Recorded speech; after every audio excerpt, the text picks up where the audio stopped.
시편 71편 1절에서 16절 말씀. 이 시는 누가 지었는지 알 수 없지만 시의 내용은 굉장히 인생의 전말을 다루고 있는 내용이죠. 한 인생을 길게 산 황혼기에 육체적으로 쇠약하고 병들었지만 여전히 사방의 원수들의 위협을 당하고 있습니다. 그럼에도 불구하고 이런 위기 상황에서 하나님께 절대적인 도움을 요청하면서 하나님께만 소망을 두고 기도하는 시입니다. 1절부터 4절은 하나님의 도우심을 호소하며 구원을 바라는 기도인데요. 1, 2절 보십시오. 구원을 호소합니다. 여호와여, 내가 주께 피하오니 내가 영원히 수치를 당하게 하지 마소서. 2절 주의 의로 나를 건지시며 나를 풀어주시며 주의 귀를 내게 기울이사 나를 구원하소서. 하나님께 구원을 호소하고 있는데요. 두려운 위기 때 최선의 방법이 무엇인 줄 압니다. 이 사람은 기도로 하나님을 의지하고 있는 것이죠. 하나님을 피난처로 삼습니다. 하나님께 피할 때에 영원히 수치를 당하지 않음을 아는 자입니다. 자신을 건져주시고 풀어주시고 구원해 주실 분 여호와 하나님이시기에 하나님께 구원을 호소하고 있는 것이죠. 뿐만 아니라 하나님을 신뢰합니다. 3절 주는 내가 항상 피하여 숨을 바위가 되소서. 주께서 나를 구원하라 명령하셨으니 이는 주께서 나의 반석이시요 나의 요새이심이니이다. 하나님을 뭐라고 고백하죠? 바위라고 그럽니다. 바위는 무엇입니까? 안전과 보호를 비유하고 있는 것이죠.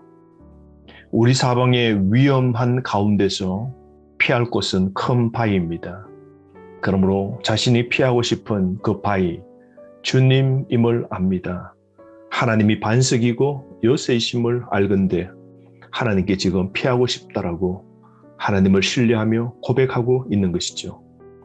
4절 말씀 위기 상황을 고려하는데요.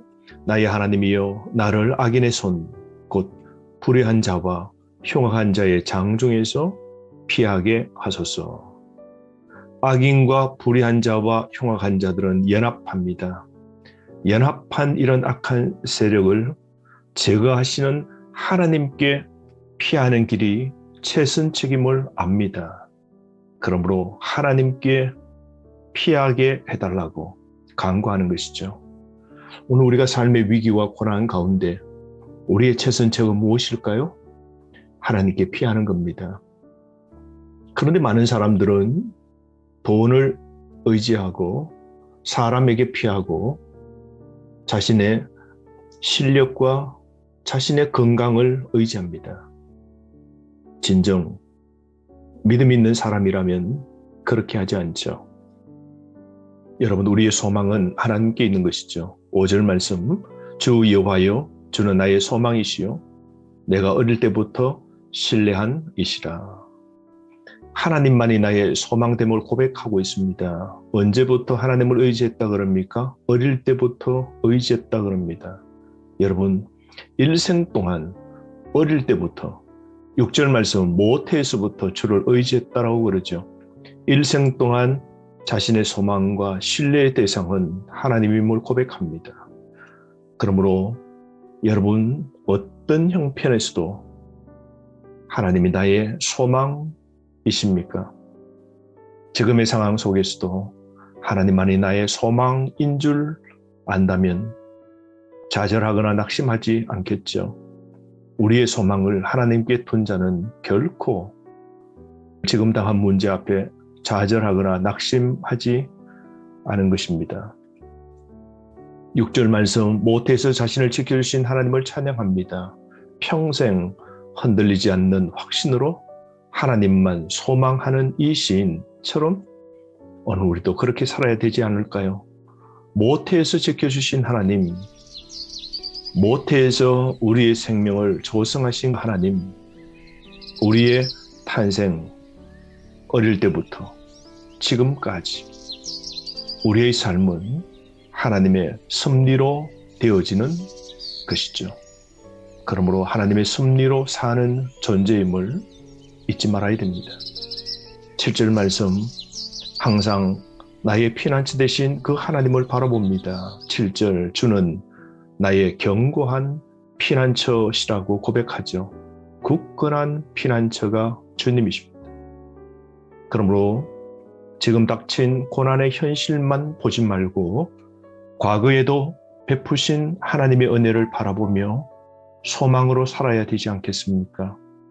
무엇이 우리를 낙심케 합니까? 절망케 합니까?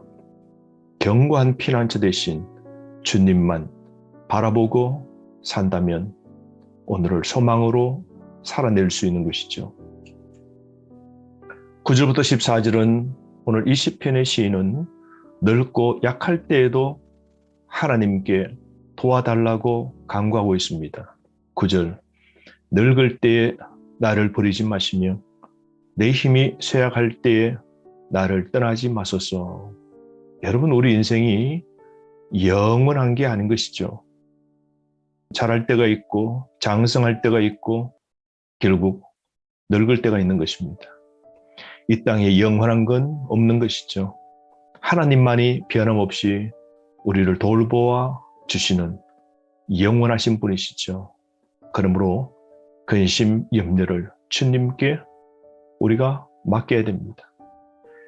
우리 하나님만이, 영원하신 하나님만이 우리의 염려와 우리의 근심의 문제를 맡아주시고 하나님이 돌보아 주시면 염려는 사라지지 않겠습니까? 10절 말씀처럼 영혼의 목숨을 노리는 악인들이 사방에 깔려 있는 오늘날 우리 인생은 지리밭 같지 않습니까? 그럼에도 불구하고 우리가 늙어도 기도할 수 있고 예배 드릴 수 있지 않습니까? 늙어서 신체가 불편해져도 하나님을 믿고 섬기는 일과 지금까지 베푸신 하나님의 은혜를 간증하는 일을 중단하지 말아야 됩니다. 우리가 늙어도 지금 이 순간 예수 그리스도를 전가하는 일에 평생 사용되는 삶이 되어야 됩니다. 특별히 노년이시라면 지금까지 지내온 것 주님의 크신 은혜라, 이 고백의 찬양을 늘 하나님께 드리는 삶 되어야 되지 않을까요? 늙을수록 익어갈수록 멋있다라는 것처럼 아침 일찍 떠서 저녁 노을 칠 때에 붉게 타며 아름다움으로 노을이 지는 것처럼 갈수록 익어가는 신앙이 되어야 되지 않겠습니까? 14절 말씀, 나는 항상 소망을 품고 주를 더욱 찬송하리이다. 여러분, 오늘 이 시인의 고백처럼 환경을 초월하여 주를 찬송합시다. 이 시에 오늘 15절, 16절 본문의 마지막은 하나님의 공의와 구원을 전파하겠노라 고백합니다. 15절, 내가 청량할 수 없는 주의 공의와 구원을 내 입으로 종일 전하리이다. 16절, 주의 공의만 전하겠나이다. 하나님이 지금까지 행하신 일을 널리 전하겠노라 하나님께 다짐을 하고 있는 것이죠. 갑자기 시인은 노년이 되었고 노인이 된 자신은 자세를 가다듬고 하나님께 찬양을 올리기로 고백합니다.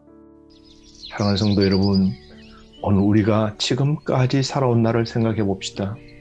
내가 예수 그리스도를 알고 주님의 은혜 가운데 있고 예배를 드리는 자로 삶을 산다면 오늘 하나님 앞에 우리가 지금까지 베풀어 주신 그 은혜에 감사합시다.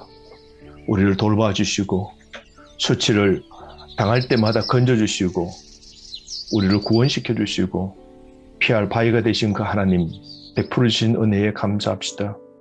그리고 하나님을 향하여 호흡을 가다듬고 시와 찬미와 신령한 노래를 하나님께 올려드리는 찬송하는 그런 삶이 되었으면 좋겠습니다.